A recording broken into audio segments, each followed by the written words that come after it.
rồi. Má nó hổ mới thôi.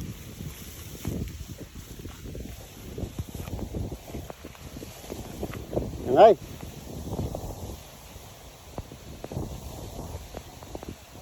Ơi nhá. Mặt trường mới lúc lấy cho đằng này nè. Còn hổ thôi. Đưa lại đây.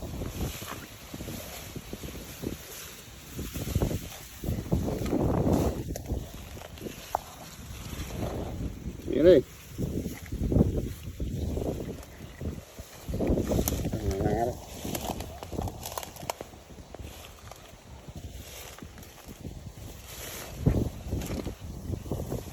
Má đợi cho anh lỗi đằng nè không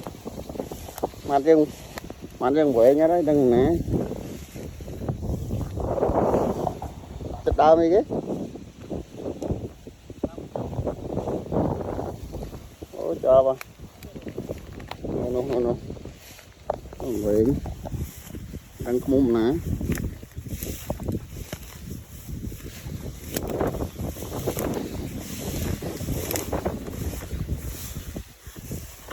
gì nếu mình này đất ô này có cuông là nhẹ nhảy á nó ơi hôm mà đi nguyên tắc ở đây đây mơ mà nào này cho vào đó mà cho nó chặt bò cái hàu vu quá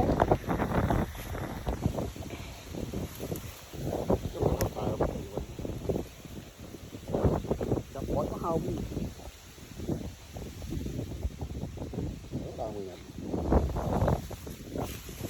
cắt cháo mà nó đông viên ra tới mà đúng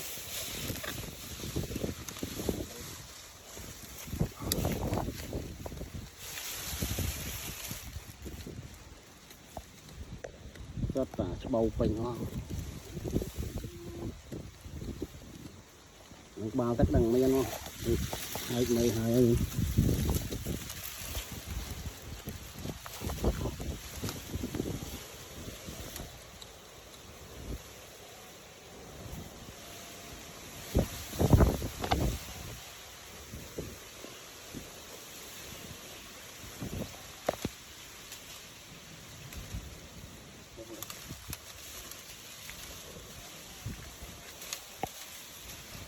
bao tật với sẹo mới cái bầu quanh nó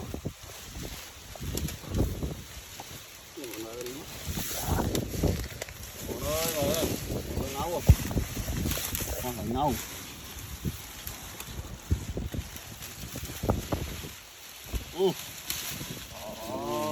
tật cái ấy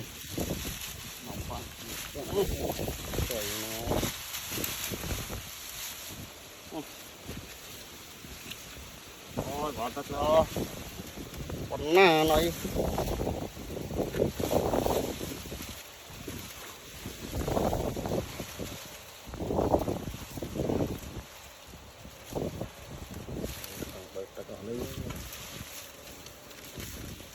món ơi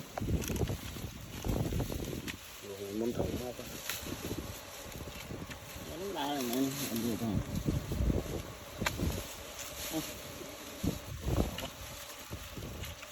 đâu phải tiếp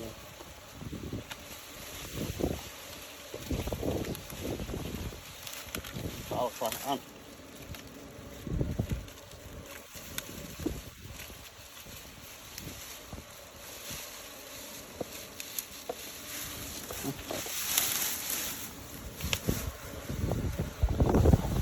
ơi hộp nó món ơi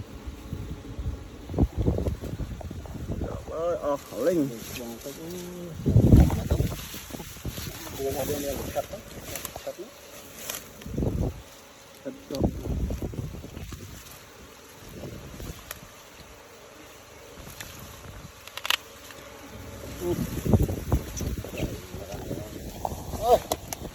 ô cao rồi